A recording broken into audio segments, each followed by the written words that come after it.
Бұл елдің балалары үшін мектеп тек 4 қабырға емес. Норвегияда көптеген мектептер сабақтың бір бөлігін табиғат аясында өткізеді. Олар орманда, өзен жағасында, ашық алаңда білім алады.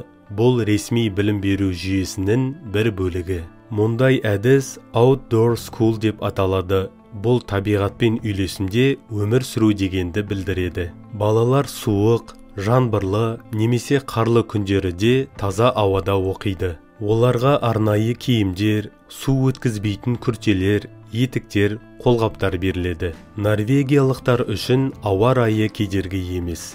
Дұрыс жабдық болса жеткілікті. Табиғаттағы сабақтар балалардың шығармашылығын дамытып, денсаулығын жақсартады. Олар қозғалыста оқиды, еркін ойлайды және айналасын зерттеуге үйренеді. Бұл тек білім емес, өмірлік дағдыларды дамытатын ерекше тәжірибе. Ал сіз осындай мектепте оқығыңыз келеді ме? Пікір қалдырыңыз. Арнаға жазылып, лүпіл басуды ұмытпаңыз.